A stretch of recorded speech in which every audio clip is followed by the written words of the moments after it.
प्यारे बच्चों, कैसे हैं? आज एसिड, बेस एंड साल्ट का सेकंड पार्ट पढ़ेंगे और इसके कुछ केमिकल प्रॉपर्टी को देखेंगे। तो आइए देखते हैं। शिक्षा किताबों की मोहताज नहीं होती, वह तो अनुभव के साथ भी मिलती है। प्यारे बच्चों, बुक के साथ साथ जो हमारा एक्सपीरियंस होता है बाहरी वातावरण से, वो भी हमें नॉलेज देती है। Reaction of acid and bases with each other. प्यारे बच्चों, एसिड और बेसिस को जब मिला देंगे तब क्या होगा? दोनों को आपस में मिलाने से न्यूट्रलाइज कर देता है। दोनों को अगर मिलाने के बाद अगर हम ब्लू लिटमस ले जाएं तो रेड नहीं होगा। मान लीजिए दोनों सॉल्यूशन को हम मिला दिए। वैसे एसिड क्या करता है? ब्लू लिटमस को रेड करता है और बेस क्या करता है? रेड लिटमस को ब्लू करता है। लेकिन जब एसिड और बेस को मिला देंगे तो एक दूसरे के प्रॉपर्टी को न्यूट्रलाइज कर देगा। तो तब उस सॉल्यूशन में यदि हम ब्लू लिटमस ले जाएं या रेड लिटमस, उसके कलर में कोई चेंज नहीं आएगा। तो देखते हैं, जैसे सोडियम हाइड्रोक्साइड, ये क्या है? बेस। बेस का पहचानने का एक तरीका है कि इसमें ये OH जरूर ग्रुप रहेगा। जैसे लगभग सारे एसिड में H जरूर रहेगा और बेस में OH जरूर रहेगा, ये ध्यान रखिएगा। तो सोडियम हाइड्रोक्साइड को जब हाइड्रोक्लोरिक एसिड, ये एसिड है, ये बेस है, रिएक्शन करा गया तो मिला क्या? Salt plus water. तो क्या याद रखना है कि एसिड और बेस को जब हम रिएक्शन कराते हैं तो हमें मिलता है सॉल्ट और water. In acid base reaction effect of base and acid nullified by each other. Nullified का मतलब एक दूसरे के जो गुण है उसको खत्म कर देता है। This reaction is called neutralisation reaction. इस रिएक्शन को क्या कहते हैं प्यारे बच्चों? Neutralisation reaction. एक दूसरे को क्या किया? ये न्यूट्रलाइज कर दिया। तो हमने क्या सीखा कि बेस और एसिड के रिएक्शन में एक दूसरे के प्रॉपर्टी को नलिफाइड करता है और केमिकल रिएक्शन के बाद साल्ट प्लस वाटर मिलता है। मतलब एसिड प्लस बेस रिएक्शन करके साल्ट और वाटर देगा। Reaction of metallic oxide. Metallic oxide with acid.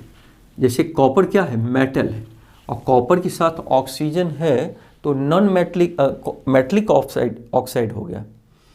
जैसे CO2 कार्बन डाइऑक्साइड, तो कार्बन क्या है? नॉन मेटल है, इसके साथ ऑक्सीजन है तो इसे हम नॉन मेटेलिक ऑक्साइड बोलेंगे। लेकिन मेटल के साथ अगर ऑक्सीजन होगा तो उसे मेटेलिक ऑक्साइड बोलेंगे। तो ये कह रहा है मेटेलिक ऑक्साइड, कॉपर ऑक्साइड को हाइड्रोक्लोरिक अम्ल के साथ हम अगर रिएक्शन कराएंगे तो कॉपर क्लोराइड प्लस, देखिए copper oxide plus hydrochloric acid क्या बना? Copper chloride plus water. तो संबंधित मेटल का जो ऑक्साइड है वो इस क्लोरीन से मिलके कॉपर क्लोराइड बनाएगा और वाटर बना देगा। अर्थात ये क्लोराइड क्या है? साल्ट है। जैसे NaCl क्या है? सॉल्ट है। उसी तरह कॉपर क्लोराइड क्या है? साल्ट है। तो मेटेलिक ऑक्साइड को जब एसिड से रिएक्शन कराए तो साल्ट वाटर मिला। ध्यान रखिएगा, मेटेलिक ऑक्साइड को जब एसिड से रिएक्शन कराएंगे तो साल्ट और वाटर हमें मिलेगा। Metallic oxide plus acid, salt plus water. Reaction of non metallic oxide with base. अब नॉन मेटेलिक ऑक्साइड को जब यदि बेस से रिएक्शन कराएंगे, जैसे कार्बन डाइऑक्साइड क्या है? नॉन मेटेलिक ऑक्साइड है, क्योंकि कार्बन एक नॉन मेटल है और इसको बेस सोडियम हाइड्रोक्साइड इसको बोलते हैं। इससे जब रिएक्शन कराएंगे क्या बनेगा? ये sodium carbonate plus water. Base react with non metal oxide to form a salt plus water. ये एक तरह के साल्ट हो गया और plus water. Salt plus sodium carbonate plus water. तो हमने क्या सीखा? नॉन मेटेलिक ऑक्साइड को जब बेस से रिएक्शन कराते हैं तो हमें सॉल्ट और वाटर मिलता है, और मेटेलिक ऑक्साइड को जो कराए थे तो उसमें भी क्या मिला था? सॉल्ट और वाटर। नॉन मेटेलिक ऑक्साइड को जब एसिड से रिएक्शन कराए थे, नॉन मेटेलिक ऑक्साइड को एसिड से कराए थे और मेटेलिक ऑक्साइड को जब हम बेस से कराएंगे तो क्या मिलेगा? साल्ट और वाटर। अब चलिए सिमिलरिटी ऑफ ऑल एसिड्स। प्यारे बच्चों, ऑल एसिड में क्या क्या विशेषता है? एसिड तो कई तरह के होते हैं, तो उसमें क्या क्या समानता है ये देखेंगे। All acids generate hydrogen gas on reacting with metals. याद रखिएगा, किसी भी एसिड को मेटल के साथ रिएक्शन कराने पे हाइड्रोजन गैस मिलता है। जैसे जिंक को जब हम HCl से रिएक्शन कराते हैं तो क्या मिलता है? Zinc chloride plus hydrogen, zinc chloride plus hydrogen मिलता है।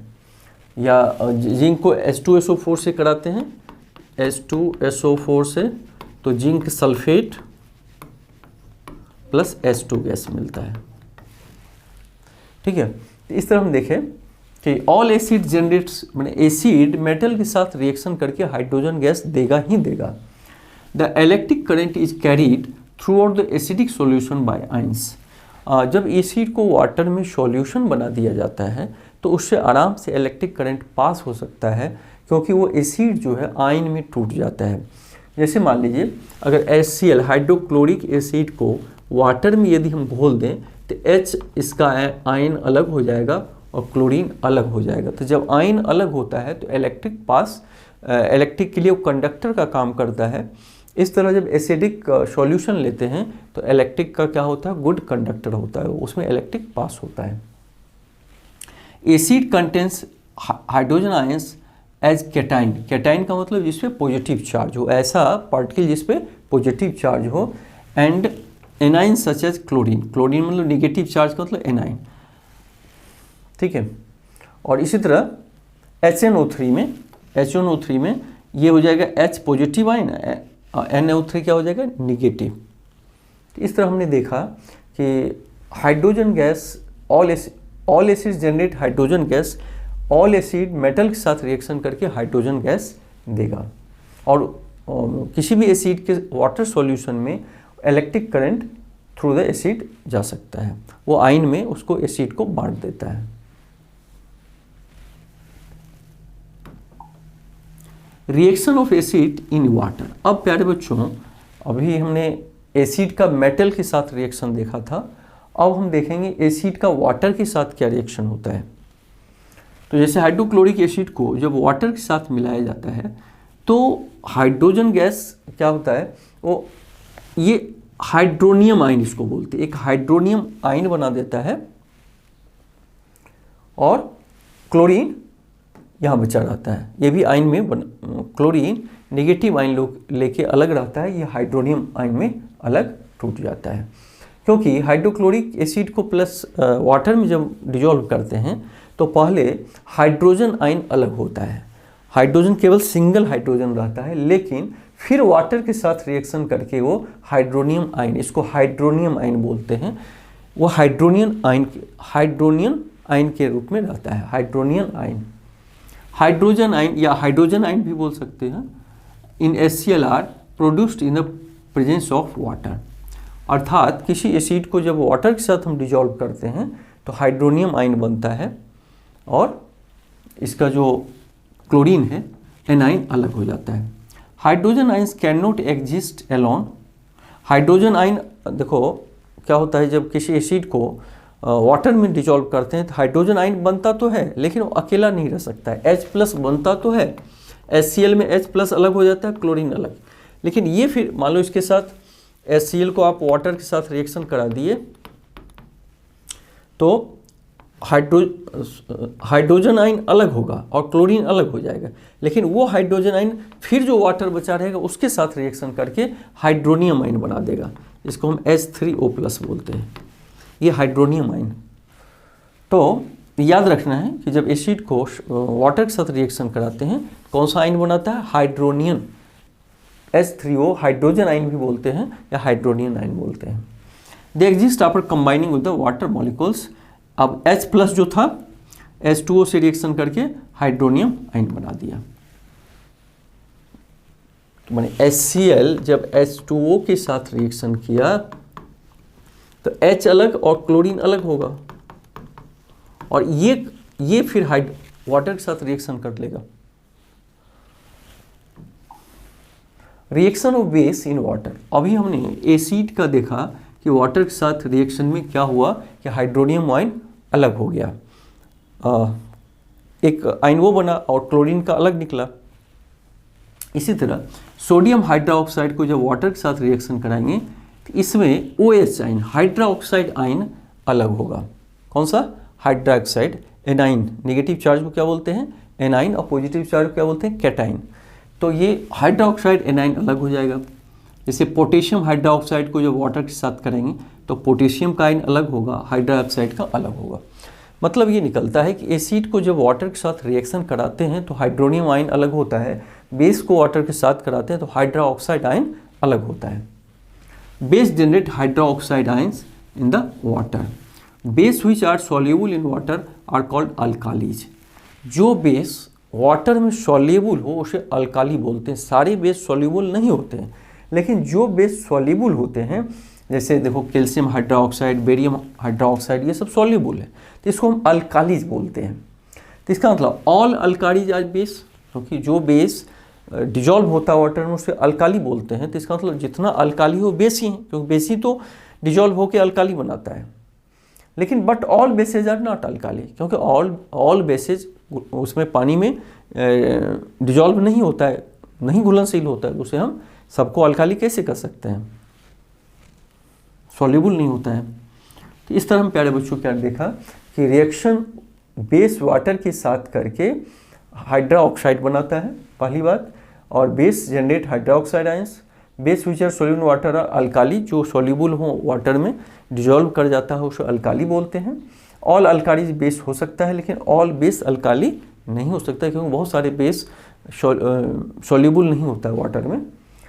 तो कुछ अल्काली का example calcium hydroxide, barium hydroxide. Chemistry में प्यारे बच्चों याद करना पड़ेगा, नोट जरूर करते रहिएगा।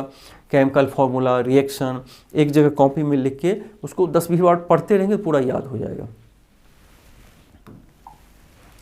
अब एक्सोथर्मिक रिएक्शन ऑलरेडी हम लोग जानते हैं। एक chemical reaction that releases heat is called the exothermic reaction, जिसमें हीट निकलता हो। जैसे चूना में पानी दीजिए आप, चूना क्या है? कैल्शियम ऑक्साइड, उसको वाटर के साथ रिएक्शन कराएंगे तो बहुत ज़्यादा हीट निकलता है, तो वो एक्सोथर्मिक रिएक्शन हुआ। तो डाइल्यूशन किसे कहते हैं प्यारे बच्चों?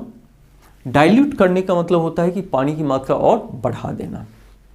सीधी सीधी समझिए, पानी की मात्रा जब बढ़ाएंगे तो डाइल्यूशन हो जाएगा, पानी की मात्रा यदि कम करेंगे तो कॉन्सेंट्रेशन हो जाएगा, वो सॉल्यूशन कॉन्सेंट्रेट होता जाएगा। पानी जितना कम करेंगे वाटर, और जितना बढ़ाते जाएंगे वो डाइल्यूट होता जाएगा। तो मिक्सिंग एन एसिड और base with water results in decrease in the concentration of ions. जब मान लीजिए एसिड और बेस को वाटर में मिलाएंगे तो उसका कॉन्सेंट्रेशन कम होगा। कॉन्सेंट्रेशन का मतलब ये हुआ कि अगर मान लीजिए दूध, मिल्क है, उसमें पानी आप और मिला दें तो कॉन्सेंट्रेशन कम हो गया। मैंने उसकी घनत्व क्या है उसका, मैंने उसमें कितनी मात्रा है सॉल्वेंट की, और अगर वाटर कम करते जाएं तो कॉन्सेंट्रेशन बढ़ जाएगा। तो ions per unit volume, this process is called dilution and the acid or the base is said to be diluted. Water में जब एसिड बेस हम डालते हैं तो उसका कॉन्सेंट्रेशन कम हो जाता है, उसे हम डाइल्यूटेड बोलते हैं। और ये बोलते हैं कि एसिड बेस डाइल्यूटेड हो गया किसमें? वाटर में। तो डाइल्यूशन का मतलब समझ गए होंगे, पानी की मात्रा को बढ़ाना, और कॉन्सेंट्रेशन का मतलब पानी की मात्रा को कम करना। डिजॉल्विंग इन एसिड और base is a highly exothermic. ध्यान दीजिएगा, एसिड और बेस को वाटर में मिलाने से बहुत ज़्यादा हीट निकलता है। कभी कभी जिस बीकर में आप प्रयोग करेंगे वो टूट भी जाती है। तो एक्स्ट्रा कॉशन लेना इसमें बहुत जरूरी है, एक्स्ट्रा प्रिकॉशन लेना। इसके लिए क्या करते हैं? The acid must be added slowly to water. Water में एसिड मिलाइए, एसिड में वाटर मत मिलाइएगा, नहीं तो उतना एसिड में वाटर मिला देंगे तो पूरा वो जलने लगेगा। वाटर में एसिड को मिलाना है और धीरे धीरे मिलाना है विथ कॉन्स्टेंट स्टीरिंग। स्टीरिंग मतलब उसको हिलाते रहना है। If water is added to concentrate acid, और एसिड में अगर वाटर को मिलाते हैं तो the heat generated cause burns, बहुत ज़्यादा हीट जनरेट होगा, उससे आप जल सकते हैं। तो कभी भी एसिड में वाटर नहीं मिलाना है, वाटर में एसिड को थोड़ा थोड़ा करके मिला के उसको हिलाते रहना है। तो ठीक है प्यारे बच्चों, मिलकर बहुत अच्छा लगा। एसिड बेस के बारे में काफ़ी आप जानकारी लिए हैं, तो रिवीजन करिएगा, फिर मिलेंगे अगले पार्ट में। Thank you.